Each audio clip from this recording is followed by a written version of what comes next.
मणिपुर दो संस्कृत वर्ड से बना जिसको द लैंड ऑफ ज्वेल भी कहा जाता है। एक ऐसा स्टेट जिसने वर्ल्ड को पोलो खेल से इंट्रोड्यूस करवाया। जी हाँ, 1870 की ये फोटो में आप देख ही सकते हैं कि कैसे ये लोग पोलो खेलने के लिए रेडी है। और मणिपुर में ये खेल शागोल कैंजी नाम से जाना जाता है। मणिपुर को इंडिया का पावर हाउस ऑफ एथलीट्स भी बोला जाता है। Since 1984, 19 people have participated in the Olympics from Manipur itself, and 3 out of 35 medals has been won by the athletes from Manipur. Rich in culture और चारों तरफ पहाड़ियों से घिरा ये स्टेट जिसकी खूबसूरती से हर साल लाखों टूरिस्ट अट्रैक्ट होते हैं, वही स्टेट आज चल रहा है।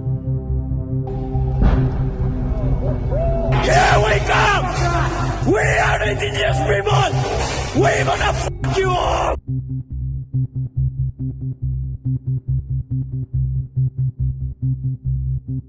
हेलो एवरीवन, आप मुझे हाईप्रीस बुला सकते हैं। स्वागत है आपका कोर कलयुग में, ये जानने के लिए कि मणिपुर जो कि इतना खूबसूरत स्टेट है आज कैसे वॉर जोन बन चुका है। इसके लिए हमें मणिपुर की हिस्ट्री को फटाफट से समझना पड़ेगा। मणिपुर पहले एक सेपरेट किंगडम था और बर्मा जो कि अब म्यांमार है उसके साथ बॉर्डर शेयर करता था और दोनों के बीच काफी लड़ाई चलती रहती थी। The most notable attack that Burma launched on Manipur was in 1819 जिसको 7 years डेविस्टेशन भी कहा जाता है। और इस टाइम पे मणिपुर में काफी केओस मच गया था। फिर उसके बाद 1824 से 1826 तक फर्स्ट एंग्लो बर्मीज वॉर चली जिसमें एक साइड पे मणिपुर और ब्रिटिशर्स और दूसरी साइड पे बर्मा की आर्मी थी। अब ब्रिटिशर्स की मदद से मणिपुर ने बर्मा को तो हरा दिया लेकिन खुद वो उनसे नहीं बच पाए। 1891 में एंग्लो मणिपुर वॉर हुई जिसमें ब्रिटिशर्स ने मणिपुर को बुरी तरीके से हरा के उस पर कब्जा कर लिया क्योंकि लड़ाई बहुत ही अनइवन थी। मणिपुर के सोल्जर्स तलवार से लड़ रहे थे, वहीं ब्रिटिशर्स के पास राइफल्स थी। फिर सेकेंड वर्ल्ड वॉर के टाइम जापानीज आर्मी और सुभाष चंद्र बोस की इंडियन नेशनल आर्मी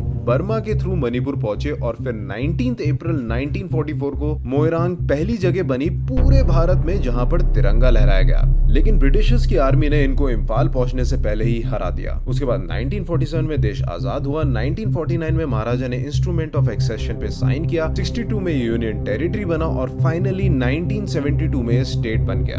अब मणिपुर आजाद तो हो गया था लेकिन अंदर ही अंदर एक और जंग छिड़ी हुई थी और ये थी मणिपुर की ट्राइब्स के बीच। मणिपुर के बीचों बीच एक वैली है जो कि चारों तरफ से पहाड़ियों से घिरी हुई है। पहाड़ी रीजन मणिपुर का 90% एरिया कवर करते हैं जिसमें नागा और कुकी ट्राइब्स के लोग रहते हैं जो कि क्रिश्चियंस हैं। रिमेनिंग 10% एरिया कवर करता है वैली रीजन जहां पर मैतीस ट्राइब्स के लोग रहते हैं जो कि मोस्टली हिंदूज हैं। अब सारी लड़ाई इस बात की कि जो मैतीस है उनकी पॉपुलेशन है 53% ऑफ द टोटल और वो सिर्फ 10% रीजन में रहते हैं। उनको एसटी कोटा भी नहीं मिला हुआ जिसके कारण वो चाह के भी कहीं और जमीन नहीं ले सकते। वहीं नागा और कुकी जो कि 47% के साथ माइनॉरिटीज में आते हैं उनको एसटी कोटा मिला हुआ है और वो एक्सेस कर सकते हैं 90% ऑफ द लैंड। अब मैतीस कहते हैं कि हमारी इतनी पॉपुलेशन है तो हम सिर्फ 10% लैंड में क्यों रहे, हमारा भी हक है और जगह में रहने का। वहीं नागा और कुकी ट्राइब्स के लोग कहते हैं कि उन्हें ऑलरेडी सारी फैसिलिटीज मिली हुई है, पॉलिटिक्स में उनका कंट्रोल है, अगर वो पहाड़ पे भी जमीन ले लेंगे तो हम लोग कहाँ जाएंगे। अब इसके साथ साथ एक और दिक्कत है जो कि मणिपुर फेस कर रहा है क्योंकि मणिपुर म्यांमार के साथ बॉर्डर शेयर करता है तो वहां से काफी ज्यादा इलीगल इमिग्रेशन होता है और मोस्टली ये हिली एरियाज में जाके बस जाते हैं। एडिशनली यहाँ पर चोरी छुपे अफीम की खेती भी होती है। इन 5 सालों में 2500 लोग अरेस्ट हुए और तकरीबन 15,500 एकड़ में अफीम की खेती डिस्कवर की गई जिसमें से अकेले 13,122 एकड़ कुकी डोमिनेटेड एरिया थे। अब इस एक्टिविटी को रोकने के लिए सरकार वो सारी जमीनें जब्त कर रही है जहां पर ये कल्टीवेशन हो रहा है और इस चीज से कुकी ट्राइब्स के लोग बिल्कुल भी खुश नहीं है।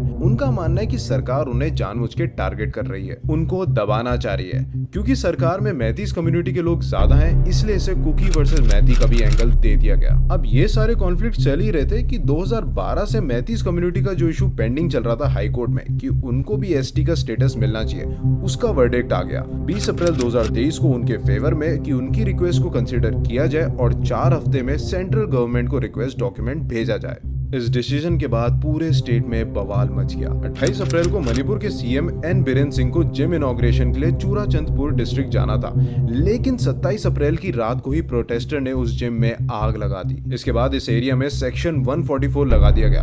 फिर 3 मई 2023 को all tribal student union of Manipur ने ट्राइबल सॉलिडेरिटी मार्च किया जिसमें लगभग 60,000 लोग प्रेजेंट थे और जब ये रैली चूराचंदपुर के तोरंग एरिया से होकर निकल रही थी तभी उसमें वायलेंस हो गया between Kukis and Meiteis community security, जिसमें पब्लिक प्रॉपर्टी से लेकर लोगों के घर तक जला दिए। अकॉर्डिंग टू मीडिया रिपोर्ट 60 लोगों की जान गई और 1700 घर जला दिए गए। उसके बाद 8 डिस्ट्रिक्ट में कर्फ्यू लग गया और मणिपुर गवर्नमेंट ने 4 मई को shoot at site order issue कर दिया। उसके बाद लोगों को सेफ लोकेशन में रिलोकेट किया गया। 4 मई को 9000 से ज्यादा लोगों को, 5 मई को 20,000 और 6 मई को 23,000। ये वायलेंस 2-3 महीने से चल ही रहा था कि इस बीच एक वीडियो वायरल हो जाती है जिसने इस आग में घी डालने का काम किया।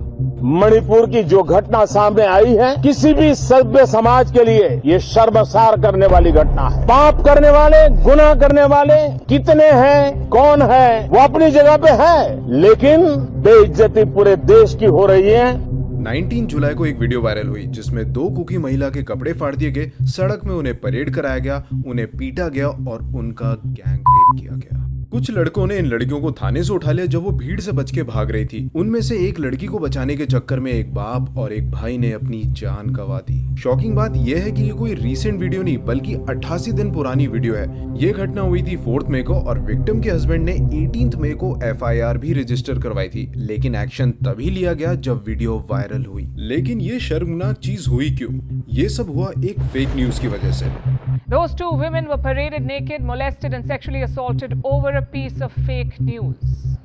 कुछ महीनों पहले मणिपुर में एक फोटो वायरल हुई जिसमें एक लड़की की बॉडी को प्लास्टिक में रैप किया हुआ था और फोटो में लिखा हुआ था कि एक मैथी नर्स का गैंग रेप किया और उसको फिर मार दिया गया कुकी मिलिटेंट्स ने। बाद में पता चला कि ये पिक्चर मणिपुर की है ही नहीं, ये फोटो दिल्ली की है, वो भी नवंबर 2022 की। इस फेक न्यूज की वजह से उन लोगों ने गैंग रेप किया और वो पूरे टाइम बस यही चिल्लाते रहे कि हम लोग भी तुम्हारे साथ वही करेंगे जो तुम्हारे आदमी ने हमारी महिलाओं के साथ किया। ये सिर्फ और सिर्फ एक बदला था। बदले की आग ने उन्हें इस कदर अंधा कर दिया कि उन्होंने ये कांड कर दिया। अभी तक लगभग 150 लोगों की डेथ हो चुकी है, 300 से ज्यादा लोग जख्मी हैं और लगभग 55,000 लोगों को दूसरी जगह में शिफ्ट कर दिया गया है। और अगर जल्दी ये वायलेंस रोका नहीं गया तो ये नंबर्स और भी बढ़ जाएंगे। देखो, ये इशू बहुत पुराना है, इसे एक दिन में रिजॉल्व करना इम्पॉसिबल है। इसमें टाइम लगेगा जिसमें कोई दिक्कत वाली बात नहीं है, लेकिन बात यह है कि ये चीजें पीसफुली रिजॉल्व की जाए, क्योंकि कुछ भी हो, पिस्ता आम इंसान है। आप लोगों ने सुना ही होगा, an eye for an eye only ends up making the whole world blind। So war करने से किसी का कोई फायदा नहीं होगा, इनफैक्ट चीजें और बदतर हो जाएंगी और ऐसा इस केस में दिखा भी है। आप लोगों के क्या थॉट्स हैं? कमेंट सेक्शन में जरूर बताएं। मैं मिलूंगा आपसे नेक्स्ट वीडियो में। Till then stay safe.